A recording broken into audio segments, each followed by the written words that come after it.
আসসালামু আলাইকুম ওরহমতুল্লাহি ওবারাকাতুহু। প্রিয় দর্শক শ্রোতা, আশা করি আল্লাহ পাকের অশেষ মেহেরবানিতে আপনারা সকলেই ভালো আছেন। আল্লাহ তাআলা মানুষকে সৃষ্টি করেছেন এবং তাদেরকে আদেশ করেছেন আল্লাহ তাআলার কাছে প্রার্থনা করার জন্য। বান্দা যে কোনো সময় আল্লাহ তাআলার কাছে যে কোনো জিনিস চাইতে পারে। আল্লাহ তাআলা নিজেই বলেছেন, তোমরা আমাকে ডাকো, আমি তোমাদের ডাকে সাড়া দিব। আর এমন কিছু আমল আছে যার দ্বারা সরাসরি আসমানের দরজা খুলে যায়।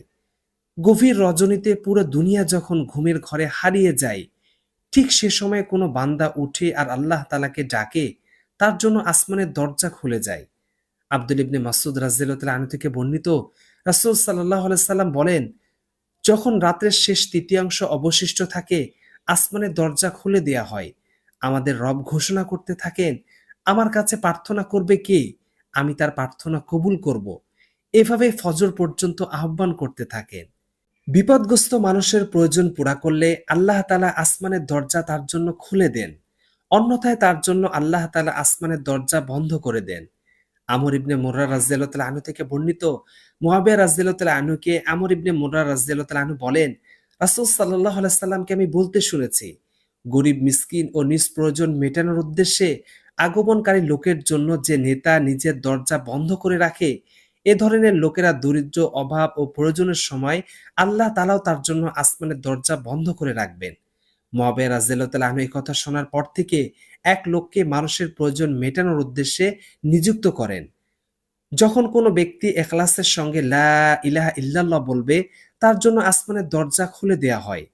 হযরত আবু হুরায়রা রাদিয়াল্লাহু তাআলা আনহু থেকে বর্ণিত, রাসূল সাল্লাল্লাহু আলাইহি সাল্লাম বলেছেন, কোন বান্দা সততার সঙ্গে লা ইলাহা ইল্লাল্লাহ বললে তার জন্য আকাশের দ্বারগুলো খোলা হয়। ফলে উক্ত কালিমা আরশ পর্যন্ত পৌঁছে যায়, যতক্ষণ সে কবিরা গুনাহ ত্যাগ করে। যে ব্যক্তি নামাজের জন্য অপেক্ষারত থাকবে, তার জন্য আল্লাহ তাআলা আসমানের দরজা খুলে দেন। আব্দুল ইবনে আমর রাদিয়াল্লাহু তাআলা আনহু বলেন, আমরা রাসূল সাল্লাল্লাহু আলাইহি সাল্লামের সঙ্গে মাগরিবের নামাজ পড়লাম। তারপর যারা চলে যাওয়ার চলে গেলেন এবং যারা থেকে যাওয়ার থেকে গেলেন। রাসূল সাল্লাল্লাহু আলাইহি সাল্লাম এত দ্রুত বেগে এলেন যে তার দীর্ঘ নিঃশ্বাস বের হতে লাগলো। তিনি তার দুই হাঁটুর উপর ভর করে বসে বলেন, তোমরা সুসংবাদ গ্রহণ করো।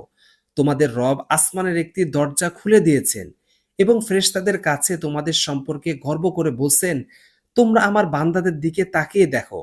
তারা এক ফরজ আদায়ের পর পরবর্তী ফরজ আদায়ের অপেক্ষা করছে। আজানের মুহূর্ত যুদ্ধের ময়দানে সারিরত অবস্থায় আল্লাহ তাআলা তার বান্দার জন্য আসমানের দরজা খুলে দেন। সাহাল ইবনু সাদ রাদিয়াল্লাহু তাআলা আনহু থেকে বর্ণিত, দুইটি মুহূর্ত এরূপ আছে যে সে সময় আসমানের দরজা খোলা হয় এবং এই দুই মুহূর্তে প্রার্থনাকারীর প্রার্থনা কদাচিৎ ফেরত দেয়া হয়। নামাজের আজানের মুহূর্ত এবং আল্লাহর পথে জিহাদের কাতার ঠিক করার মুহূর্ত। যে বাদশাহ ইনসাফের সঙ্গে বিচার কার্য করে এবং রোজাদার যখন ইফতার করে, সে মুহূর্তে আল্লাহ তাআলা আসমানের দরজা খুলে দেন। এক হাদিসে এসেছে, হযরত আবু হুরায়রা রাদিয়াল্লাহু তাআলা আনহু থেকে বর্ণিত, রাসূল সাল্লাল্লাহু আলাইহি সাল্লাম বলেছেন, তিন ধরনের লোকের দোয়া কখনো ফিরিয়ে দেয়া হয় না। রোজাদার যতক্ষণ ইফতার না করে, সুবিচারক শাসকের দোয়া এবং মাজলুমের দোয়া। আল্লাহ তাআলা এই দোয়াগুলো মেঘমালার উপরে তুলে নেন এবং এর জন্য আকাশের দরজাগুলো খুলে দেয়া হয়। রব্বুল আলামিন বলেন, আমার মর্যাদার শপথ, আমি নিশ্চয় তোমাকে সাহায্য করব, কিছু দেরি হলেও।